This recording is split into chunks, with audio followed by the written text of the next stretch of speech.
नमस्कार, जी हेल्पलाइन में स्वागत है आपका। जी हेल्पलाइन वो शो जहां आपके एक कॉल के बाद आपकी समस्याओं का समाधान करवाते हैं, आपके हक की लड़ाई लड़ते हैं और सिस्टम को जगाकर आपको आपका हक दिलवाते हैं। तो चलिए शुरू करते हैं आज का एपिसोड।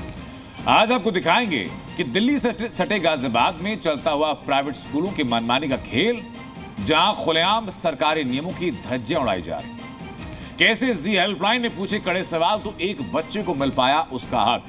तो बताएंगे आपको कि कैसे देवरिया में ढुलमुल सरकारी रवैये के तले एक परिवार का राशन दबा था, लेकिन जी हेल्पलाइन ने न सिर्फ भ्रष्ट तंत्र को तोड़ा बल्कि इस परिवार के राशन को मिलने का रास्ता भी खोल दिया। सबसे पहले बात करते हैं दिल्ली से सटे गाजियाबाद की, जहां के प्राइवेट स्कूलों में सरकारी नियमों की खुलेआम अनदेखी हो रही, मनमानी की जा रही, एडमिशन के नाम पर बच्चों से उनकी पढ़ाई का हक छीना जा रहा है। जी हेल्पलाइन में हमें कई स्कूलों की शिकायतें मिली जो कि आर्थिक रूप से कमजोर बच्चों को लिस्ट में नाम आने के बावजूद एडमिशन नहीं दे रहे हैं।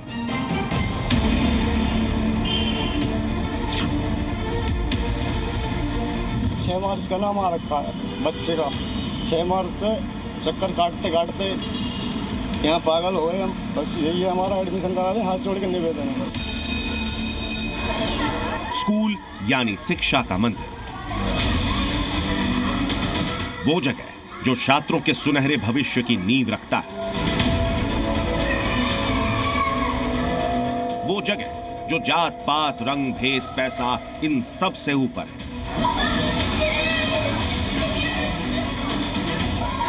लेकिन दिल्ली से सटे गाजियाबाद में खेला जा रहा है शिक्षा के नाम पर एक खेल, ऐसा खेल जिसने कई बच्चों के भविष्य को अंधेरे में डाल दिया। यहां धांधली चल रही है एडमिशन के नाम पर। जिनको हक से एडमिशन मिलना चाहिए उनको सरेआम मना किया जा रहा है, बहाने बनाए जा रहे हैं, इतना प्रताड़ित किया जा रहा है कि बच्चों के माता पिता आज रोने को मजबूर हैं। जी हेल्पलाइन, जो कि आपके हक के लिए छेड़ी गई एक मुहिम है जिसमें देश भर से हमारे पास हजारों कॉल्स आते हैं, उनमें कई कॉल्स गाजियाबाद से जुड़ी शिकायतों के। ये शिकायत प्राइवेट स्कूलों में मनमानी रवैये के खिलाफ, जिसमें सरकार के नियम और आदेशों की धज्जियां उड़ाई जा रही थी। ऐसी ही परेशानी थी गाजियाबाद के रहने वाले संजीव कुमार, जिन्होंने अपने बेटे के लिए एडमिशन के लिए सेंट थॉमस स्कूल में फॉर्म भरा।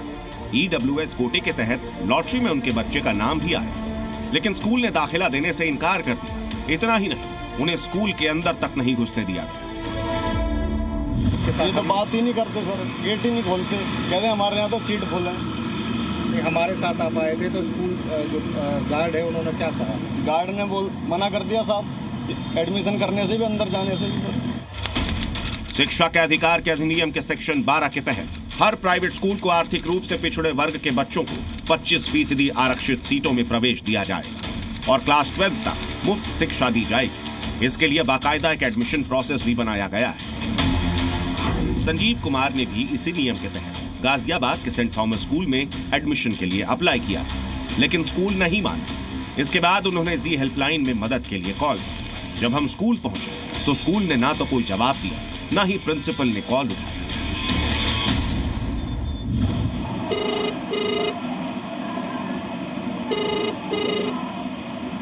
आप जिस व्यक्ति को कॉल कर रहे हैं वह उत्तर नहीं दे रहे हैं। स्कूल का रवैया देख हम हैरान थे। तभी सवालों के जवाब लेने के लिए हम पहुंचे बेसिक शिक्षा अधिकारी के पास, जहां उन्होंने बताया कि कैसे ये स्कूल अपनी मनमानी कर रहा है। हम लोग इसको देख रहे हैं कि वो अल्पसंख्यक प्रमाण पत्र पिछली बार उपलब्ध नहीं कराए थे, इसलिए हम लोगों ने उसको पोर्टल से नहीं हटाया था। इस बार उन्होंने हम लोगों को अपना अल्पसंख्यक प्रमाण पत्र उपलब्ध कराया है, लेकिन पिछली बार चूंकि नहीं कराया था, पोर्टल पे था, RT की तहत उनके यहाँ अलॉटमेंट हुआ है, उन्होंने एडमिशन लिया भी है। और जो एडमिशन है उनसे हम लोग बातचीत करेंगे कि एडमिशन अगर आपका स्कूल पोर्टल पे था तो आपको करना है।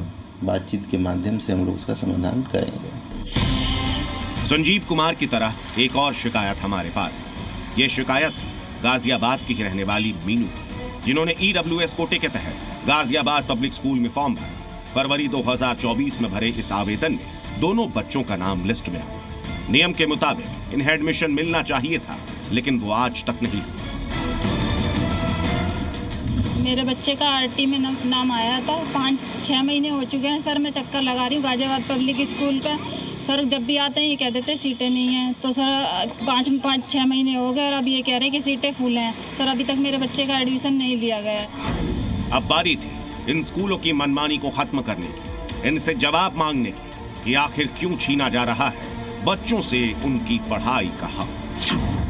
पीयूष बॉल, जी मीडिया, गाजियाबाद। गाजियाबाद में एडमिशन के नाम पर चलते इस खेल को लेकर शुरू हुई हमारी मुहिम। ऐसे ढेरों बच्चे हैं जिनका नाम तो एडमिशन लिस्ट में आ चुका है, लेकिन स्कूल उनको एडमिशन देने को तैयार नहीं। अधिकारियों से सवाल पूछने के बाद हम पहुंचे उस स्कूल में जो कि नियम मानने से इनकार कर रहा था। स्कूल ने तमाम बहाने बनाए, लेकिन आखिरकार उसे बच्चे के एडमिशन के लिए मानना ही पड़ा।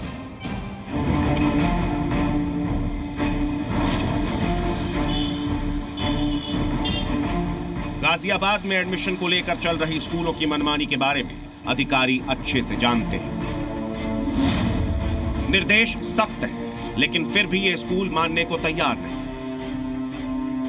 शिकायतकर्ता मीनू को लेकर जब हम बेसिक शिक्षा अधिकारी के पास पहुंचे तो उन्होंने बताया कि कैसे पैसों के लिए ये पूरा खेल खेला जा रहा है। हीला वैली करना जो शासन का निर्देश है, सरकार जो चाहती है, अगर उसके खिलाफ आप हीलावाली करते हैं तो निश्चित तौर पे आपकी मंशा पे संदेह हम लोग करेंगे, लेकिन आपकी मंशा से नहीं चलेगा। जो एक्ट है, जो बच्चों का अधिकार है, उसके तहत आपको एडमिशन लेना ही होगा। शिकायतकर्ता भी हमारे पास यहाँ मौजूद थे। उन्होंने अपनी परेशानी बताई तो अधिकारी ने एडमिशन का आश्वासन दिया। अब ये मैं 2-3 दिन पहले गई हूँ सर, ये बोल रहे हैं कि सीटें बिल्कुल फुल है, अब नहीं है सीटें। हमने उन्हें लिख के दे दिया बीएससी वालों को। नहीं, आरटी के तहत इनका एडमिशन जो है हम लोग स्कूल से बात करेंगे। खंड शिक्षा अधिकारी नरेंद्र जी बैठे हैं, मैं इनको निर्देशित कर रहा हूँ कि जाके स्कूल से बात करके एडमिशन सुनिश्चित कराएं। लेकिन हम सिर्फ आश्वासन से मानने वाले नहीं थे। हमारा अगला पड़ाव था गाजियाबाद पब्लिक स्कूल, जहां हम पहुंचे और पूछा कि आखिर क्यों जब लिस्ट में नाम है तो बच्चों को एडमिशन नहीं दिया जा रहा। हमारे सवाल पूछते ही स्कूल ने बहानेबाजी शुरू कर दी और लिमिट की बातें कहने लगा। स्कूल प्रशासन के मुताबिक उन्हें 30 बच्चों की लिस्ट दी गई थी, लेकिन इतनी सीटें उनके पास हैं ही नहीं। हमारा जो एवरेज आ रहा था, हमने पिछली बार नवंबर में हमसे लिख के मांगा था कि आपके पास क्षमता कितनी है लेने की, तो हमने उनको बताया था कि हमारे पास 8 से 10 एडमिशन की क्षमता है।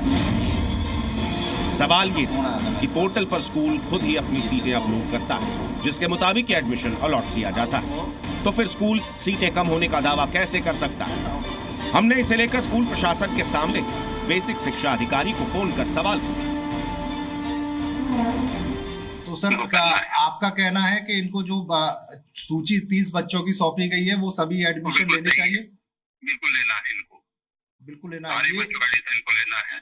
ये सर मना कर रहे हैं, तो क्या कुछ आप इस विषय में इनसे कह के कुछ मदद करवा पाएंगे जिनसे? मैंने इनसे कहा है और 2 बार मैं इनके यहाँ जाके इस बात स्पेशली कहा है कि आप इन बच्चों सभी बच्चों का प्रवेश कीजिए, आप इनको इनकार नहीं कर सकते हैं, ये इनका अधिकार है। कि इनके द्वारा जो हीला वाली जगह इधर बहानाबाजी किया जाता है, अब ये नहीं कर रहे तो इनके प्रति जो है विभागीय कार्रवाई करने हैं तो प्रस्तावना तैयार की जा रही है। अधिकारी ने साफ साफ कह दिया कि वो इनकार नहीं कर सकते, तब भी स्कूल अपने अड़ियल रवैये पर अड़ा है। एबीसी साहब को मैंने पूरा विवरण दिया है, पूरी बातें जो कि त्यों जैसा मैं अब आपको शेयर कर रहा हूँ, क्योंकि उसके पास मेरे पास प्रूफ है। ये जैसे कि माना ये मेरा फर्स्ट क्लास का एडमिशन है, ये सब जानते हैं मान लिया अधिकारी भी कि 25% देना है। अब मेरे पास में देखिए 40 बच्चे हैं, 10 एडमिशन आपको इस क्लास में देने हैं। नहीं, 10 देने के बाद 10 बच्चे 1 2 3 4 5 6 7 8 9 10 10 एडमिशन मैंने 30 बच्चों को दिए हैं। लेकिन हम भी बिना एडमिशन करवाए जाने वाले नहीं। हमने और कई अधिकारियों को फोन मिला, सारा नियम सामने बताया, तब जाकर स्कूल एक बच्चे को एडमिशन देने के लिए। तो सर इनको कुछ निर्देशित करना चाहेंगे? हमारे पास 2 एडमिशन नाम ऐसे आए थे जो कि पिछले मार्च से काफी परेशान है और लगातार बीएसए कार्यालय और स्कूल के चक्कर काट रहे हैं, और 2 लिस्टों में उनका नाम आ चुका है। बिल्कुल हम तो खंड शिक्षा अधिकारी को निर्देश करेंगे कि ठीक है सर। हमारे एडमिशन भी अभी कुछ जो जनरल हैं वो हो पा रहे हैं, और हो सकता है कि एक बच्चा जो हमारी लिस्ट में जो एक हमने लिस्ट बनाई है, एक जो भी एक भाई इस बच्चे को देंगे, इस बच्चे को देंगे, उसके अनुसार हम गति का एडमिशन कर पाएंगे। जी हेल्पलाइन की मदद से बच्चे को एडमिशन मिला तो मीनू ने जी हेल्पलाइन का धन्यवाद किया।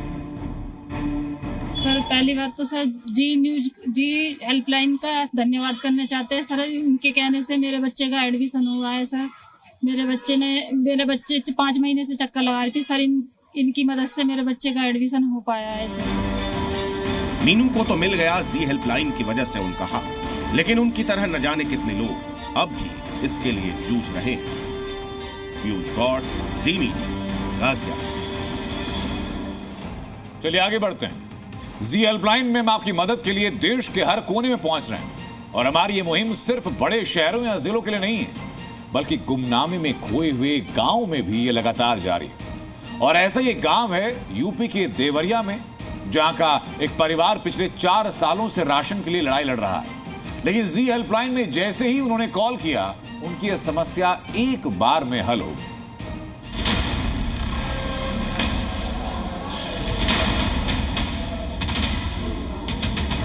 आज तक 100 वर्ष का दिन बीत गया, आज तक नहीं चल पाया। आर्थिक परेशानी है। आर्थिक परेशानी की वजह से हमको भोजन की समस्या है। यूपी के देवरिया में बिशनपुर गांव के रहने वाले शिव शक्ति पांडे सरकारी सिस्टम से अपने परिवार का पेट पालने की लड़ाई 3 साल से लड़ रहे हैं। घर में उनके अलावा कमाने वाला और कोई नहीं। आर्थिक स्थिति बदहाल है, माँ बीमार हैं और घर के हालात ऐसे कि 2 वक्त की रोटी भी नसीब नहीं होती। पहले सहारा था अंत्योदय राशन कार्ड, जिससे सरकारी राशन मिल जाया करता था। लेकिन 2020 में माँ को छोड़कर परिवार का राशन कार्ड से नाम काट दिया गया। माँ बीमार है और वो राशन लेने नहीं जा सकती। इस वजह से पिछले कुछ समय में राशन का एक दाना भी नसीब नहीं है। 2020 मार्च में जब हम राशन लेने पिताजी हमारे गए तो पता चला कि सबका राशन कार्ड से नाम कट गया, केवल मुखिया मेरे माता जी का नाम राशन कार्ड में है, और उन्हीं के नाम उठा जब लगेगा तो राशन कार्ड में अन्यथा नहीं मिलेगा। शिव शक्ति पांडे अपने परिवार का नाम कटने की वजह जानने के लिए भी एक दफ्तर से दूसरे दफ्तर तक धक्के खाते रहे।